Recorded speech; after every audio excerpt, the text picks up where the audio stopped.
जय हिंद साथियों। उम्मीद करते हैं कि आप लोग अच्छे से होंगे और मन लगा के पढ़ाई कर रहे होंगे। आज हम आप लोगों के लिए लेकर आए हैं सोशल साइंस यानी कि हिस्ट्री सब्जेक्ट का 40 वीवीआई ऑब्जेक्टिव क्वेश्चन।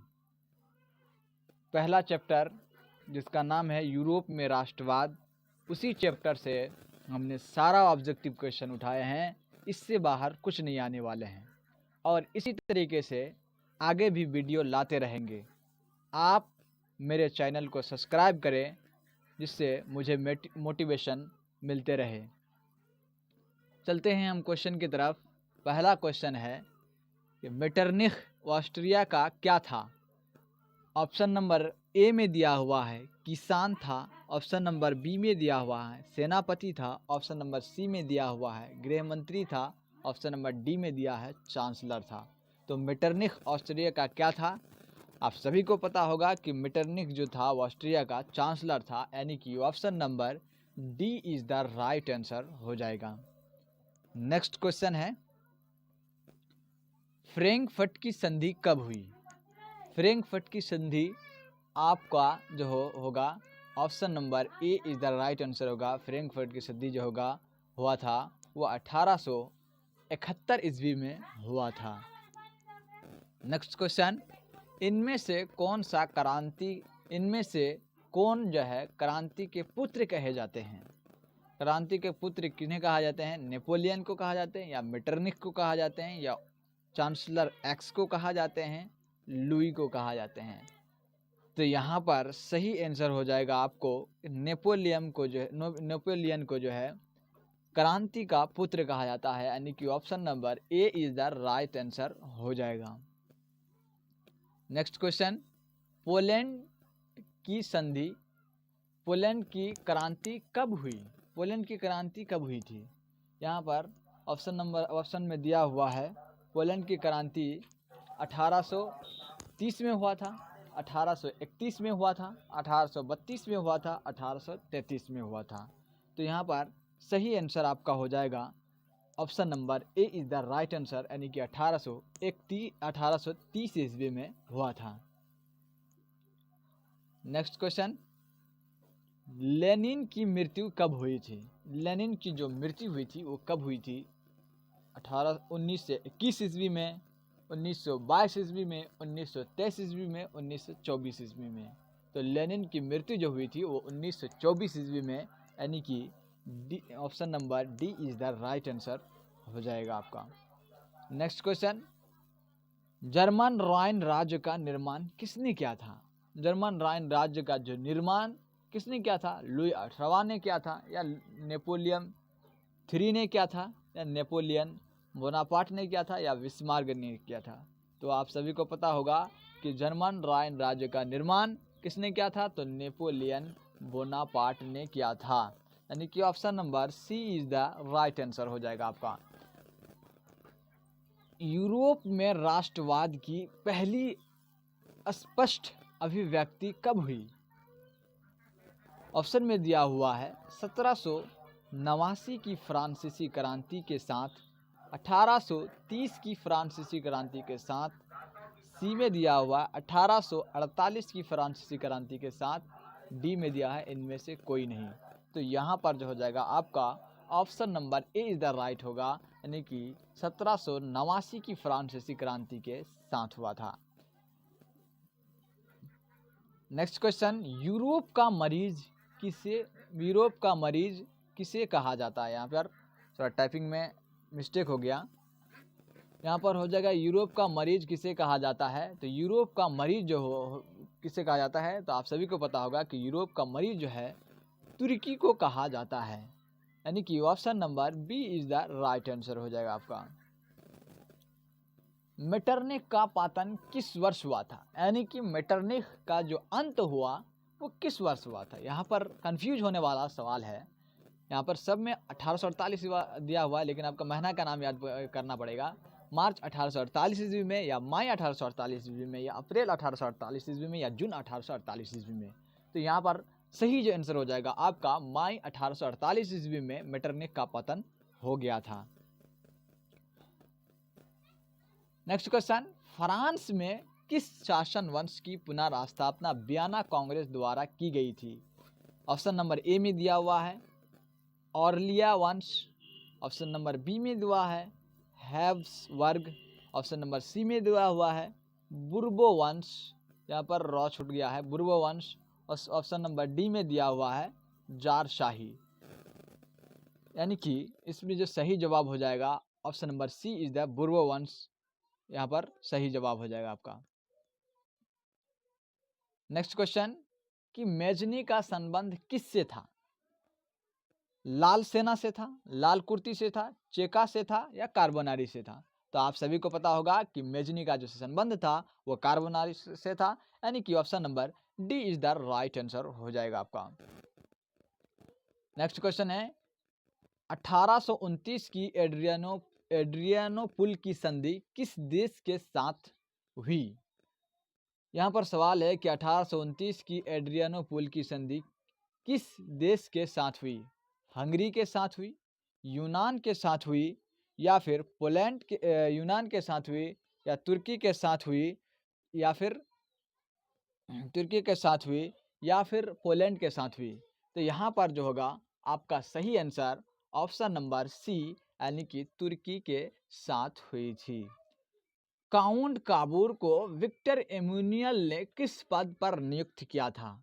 काउंट काबूर को विक्टर एमुनियल ने किस पद पर नियुक्त किया था? यहाँ पर ऑप्शन में दिया है गृह मंत्री, सेनापति, फ्रांस का राजपूत या प्रधानमंत्री।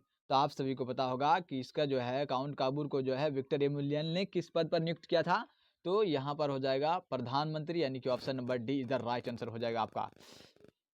नेक्स्ट क्वेश्चन है कि गैरीवाल्टी पेशे से क्या था? ये क्वेश्चन तो इम्पोर्टेंट, बहुत ही इम्पोर्टेंट है, यानी कि एग्जाम के दृष्टिकोण से जो है बहुत ही इम्पोर्टेंट है। 2022 में क्वेश्चन पूछा गया क्वेश्चन है कि गैरीवाल्टी पेशे से क्या था? तो गैरीवाल्टी पेशे से क्या था? नाविक था, यानी कि option number A is the right answer हो जाएगा आपका। यूरोपीय सभ्यता का पालन किसे कहा जाता है? यूरोपीय सभ्यता का पालन कौन कर रहा था? यहाँ पर ऑप्शन नंबर ए में दिया है इटली को, हंगरी को, जर्मनी को, यूनान को। तो यूरोपीय सभ्यता का पालन जो है यूनान को कहा जाता है, नहीं कि option number D is the right answer हो जाएगा आपका। रक्त एवं लूह की नीति का अवलंबन किसने किया था? रक्त एवं लूह की नीति का अवलंबन किसने किया था? तो आपका यहाँ पर दिया हुआ है हिटलर ने किया था, बिस्मार्क ने किया था, विलियम्स प्रथम ने किया था, या फिर मेजनी ने किया था? इस तरह की दो सवाल आता है कि रक्त एवं लूह की नीति का अवलंबन किसने किया जाता है। एक सवाल और आता है कि लाल कुर्ती का गठन किसने किया था? यहाँ पर सही जवाब आपको हो जाएगा रक्त एवं लूह की नीति का अवलंबन किसने किया था? तो रक्त एवं लूह की नीति का जो अवलंबन किया था वो बिस्मार्क ने किया था, यानी कि option number B is the right answer हो जाएगा आपका। किस युद्ध के बाद जर्मनी का एकीकरण पूरा हो गया था? किस युद्ध के बाद जर्मनी के एकीकरण जो था वो पूरा हो गया था? ऑप्शन नंबर ए में दिया हुआ है पर्सा डेनमार्क युद्ध, सेडोवो का युद्ध, क्रीमिया का युद्ध, सीडोन का युद्ध। यहाँ पर सही आंसर जो आपका हो जाएगा सीडोन का युद्ध। यहाँ पर सीरियल नंबर में थोड़ी सी टाइपिंग में गलती हो गया, यानी कि सीडोन का युद्ध आपके हिसाब से यहाँ पर option number B is the right answer आपका हो जाएगा। यंग यूरोप की स्थापना किसने की थी? यंग यूरोप की स्थापना किसने की थी? ये सभी को पता होगा कि यंग यूरोप की स्थापना मेजनी ने की थी, यानी कि option number B is the right answer हो जाएगा आपका। यंग इटली की स्थापना किसने की? यंग इटली की जो स्थापना जो थी वो यंग इटली की स्थापना किसने की? यंग इटली की स्थापना भी जो है मेजनी ने किया था। यंग यूरोप की स्थापना मेजनी ने की थी और यंग इटली की भी स्थापना मेजनी ने की थी। यहाँ पर option number D is the right answer हो जाएगा आपका। नेक्स्ट क्वेश्चन है कि सीडोन का युद्ध जो है कब हुआ था? सीडोन का युद्ध जो हुआ था वो कब हुआ था? यहाँ पर सही यहाँ पर दिया हुआ है आपका 1867 ईस्वी में, 1868 ईस्वी में, 1870 ईस्वी में, 1871 ईस्वी में। तो यहाँ पर सही आंसर होगा 1870 ईस्वी में, यानी कि सीडोन का युद्ध जो था 1870 ईस्वी में, यानी option number C is the right answer हो जाएगा आपका। सन 1870 में फ्रांस और पर्सा के बीच युद्ध कहाँ हुआ था? जो सन 1870 ईस्वी में फ्रांस और पर्सा के बीच में जो युद्ध हुआ था वो कहाँ हुआ था? सेडोन में या सेडवा में या साइडाइन से या फ्रैंकफर्ट से? फ्रैंकफर्ट।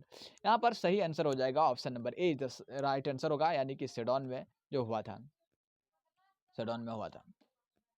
नेक्स्ट क्वेश्चन, वियना सम्मेलन किस वर्ष हुआ था? वियना सम्मेलन किस वर्ष हुआ था? ऑप्शन नंबर ये दिया हुआ है 1815 ईस्वी में, 1820 ईस्वी में, 1825 ईस्वी में, 1830 ईस्वी में। तो यहाँ पर जो आपका राइट आंसर हो जाएगा 1815 ईस्वी में, यानी कि option number A is the right answer हो जाएगा आपका। Option number A is the right answer हो जाएगा आपका। नेक्स्ट क्वेश्चन है कि वियना किस देश की राजधानी है? वियना जो था वो किस देश की राजधानी है? वियना जो किस देश की राजधानी है? फ्रांस की राजधानी थी, या फिर ऑस्ट्रिया, या इंग्लैंड, या रूस की? तो यहाँ पर और जो सही आंसर हो जाएगा वो था वियना, ऑस्ट्रिया की जो है राजधानी थी, यानी कि option number B is the right answer हो जाएगा आपका। 24 में दिया हुआ है, क्रीमिया का युद्ध किस वर्ष हुआ? क्रीमिया का जो युद्ध हुआ था वो किस वर्ष हुआ था? 1854 ईस्वी में, 1856 ईस्वी में, 1855 ईस्वी में, 1860 ईस्वी में? यहाँ पर सही जवाब हो जाएगा 1854 ईस्वी में, यानी कि क्रीमिया का युद्ध जो हुआ था 1854 ईस्वी में। Option number A is the right answer हो जाएगा आपका।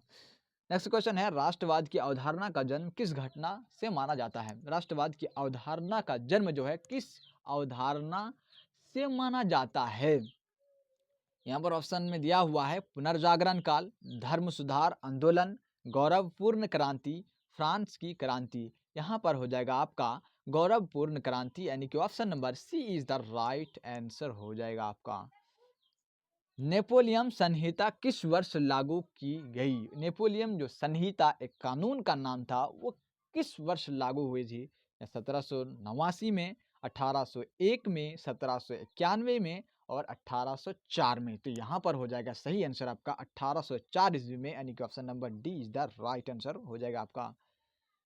नेक्स्ट क्वेश्चन है कि वियना सम्मेलन का अध्यक्ष कौन था? वियना सम्मेलन का जो अध्यक्ष था वो कौन था? वियना सम्मेलन का जो अध्यक्ष था नेपोलियन बोनापार्ट था, या फिर चांसलर एल्बर्ट था, या लुइस 18वां था, या फिर मेटरनिक था?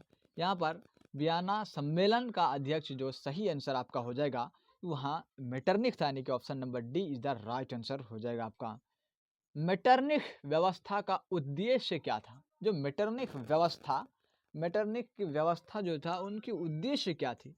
यानी कि गणतंत्र की स्थापना करना, प्रजातंत्र की स्थापना करना, पुरातन व्यवस्था का पुनर्स्थापना करना, या नेपोलियन की पुनर्स्थापना करना?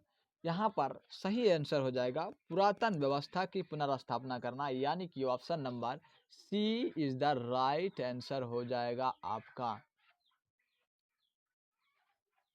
नेक्स्ट क्वेश्चन है कि काउंट काबूर की मृत्यु किस वर्ष हुई? काउंट काबूर की जो मृत्यु हुई थी वो किस वर्ष हुई थी? काउंट काबूर की मृत्यु किस वर्ष हुई थी?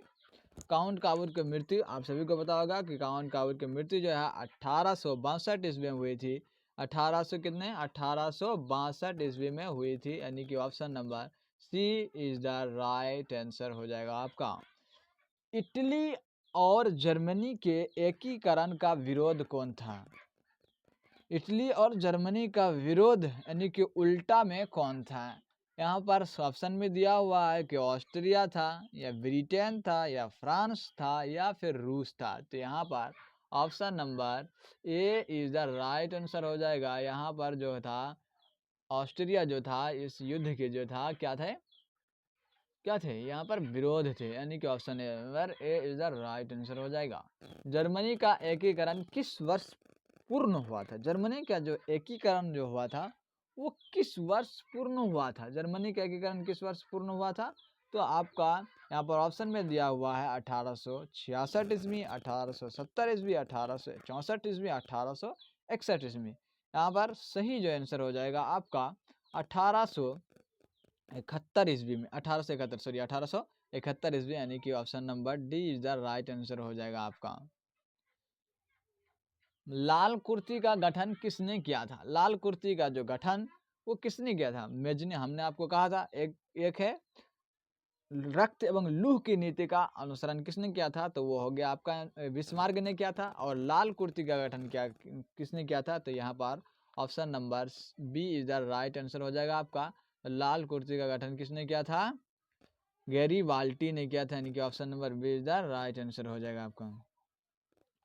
एड्रियानोपुल की संधि किस वर्ष हुई? एड्रियानोपुल की संधि जो आपका था वो किस वर्ष हुई थी? एड्रियानोपुल की संधि जो है किस वर्ष हुई थी? यहाँ पर ऑप्शन नंबर ए में दिया हुआ है 1829 ईस्वी, ऑप्शन नंबर बी में दिया हुआ 1830 ईस्वी में 1800, और सी में दिया 1831 ईस्वी में 1800, और डी में दिया 1832 ईस्वी। यानी कि यहाँ पर एड्रियानोपुल की संधि किस वर्ष हुई थी? तो आपका सही आंसर जो हो जाएगा आपका 1829 ईस्वी को हुई थी, यानी कि option number A is the right answer हो जाएगा आपका।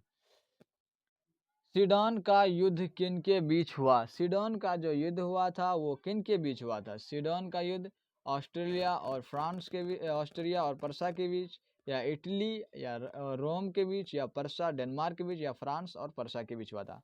तो यहाँ पर सही आंसर हो जाएगा आपका option number D is the right answer हो जाएगा, यानी कि फ्रांस और पर्सा के बीच हुआ था। फ्रांस और पर्सा के बीच हुआ था।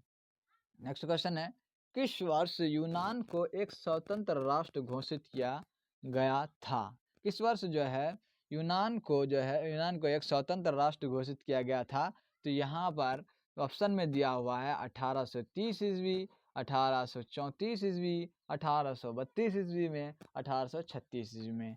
यानी कि यहाँ पर सही आंसर हो जाएगा 1832 ईस्वी, यानी कि option number C is the right answer हो जाएगा आपका। किस संधि द्वारा जर्मनी का एकीकरण पूरा हुआ था? किस संधि के द्वारा जर्मनी का एकीकरण पूरा हुआ था? ऑप्शन में दिया है डेनमार्क की संधि, गैस्टिन की संधि, प्राग की संधि, फ्रैंकफर्ट की संधि। तो यहाँ पर 36 नंबर क्वेश्चन का जो सही आंसर हो जाएगा आपका वो ऑप्शन नंबर डी हो जाएगा, यानी कि फ्रैंकफर्ट की संधि द्वारा की गई थी, यानी कि option number D is the right answer हो जाएगा। हंगरी की राजधानी है, हंगरी की राजधानी कहाँ है? हंगरी की राजधानी यहाँ पर ऑप्शन ने दिया तुर्की, बुडापेस्ट, पर्सा, या फिर सिडन।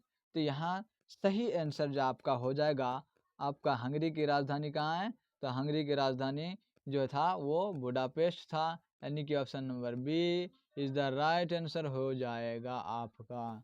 यहाँ पर नेक्स्ट क्वेश्चन है कि गीजो कहाँ का प्रधानमंत्री था? गीजो जो था वो कहाँ का प्रधानमंत्री था? यहाँ पर ऑप्शन में दिया हुआ है पर्सा का था, फ्रांस का था, ऑस्ट्रिया का था, सिडन का था। यहाँ पर गीजो जो है कहाँ का प्रधानमंत्री था? तो यहाँ पर सही आंसर हो जाएगा आपका फ्रांस का था, यानी कि option number B is the right answer हो जाएगा आपका फ्रांस। नेक्स्ट क्वेश्चन, सेडवा का युद्ध किन के बीच हुआ था? एक होता है सीडन का युद्ध और ये हुआ सेडवा का युद्ध, ये दोनों क्वेश्चन अलग अलग हैं, कंफ्यूज मत होइएगा। यहाँ पर दिया है ऑप्शन में ऑस्ट्रेलिया सीडन, या सीडन पर्सा, ऑस्ट्रिया पर्सा, या तुर्की मिस्र। तो यहाँ पर जो आपका सही आंसर होगा वो होगा ऑस्ट्रिया, क्या है ऑस्ट्रेलिया और किसके बीच? पर्सा के बीच हुआ था, यानी कि option number C is the right answer आपका हो जाएगा, ऑप्शन नंबर सी। यहाँ पर नेक्स्ट क्वेश्चन, ये हमारा लास्ट क्वेश्चन है, ये अंतिम क्वेश्चन है कि फ्रांस में किस शासक वंश की स्थापना वियना कांग्रेस के द्वारा की गई थी? तो यहाँ पर ऑप्शन दिया हुआ है हैब्सबर्ग, आलिया वंश, बुर्बो वंश, या जार शाही। तो यहाँ पर जो हो जाएगा आपका सही आंसर बुर्बो, यानी कि यहाँ पर सही आंसर हो जाएगा बुर्बो वंश, बुर्बो वंश। और यहाँ पर क्या हो जाएगा? बुर्बो वंश हो जाएगा, बुर्बो वंश सही आंसर हो जाएगा, यानी option number D right answer. अभी तक अगर हमारे चैनल को सब्सक्राइब नहीं किए हैं तो सब्सक्राइब करके बेल आइकन के ऑल बटन पर क्लिक करें और लाइक करें। जय हिंद।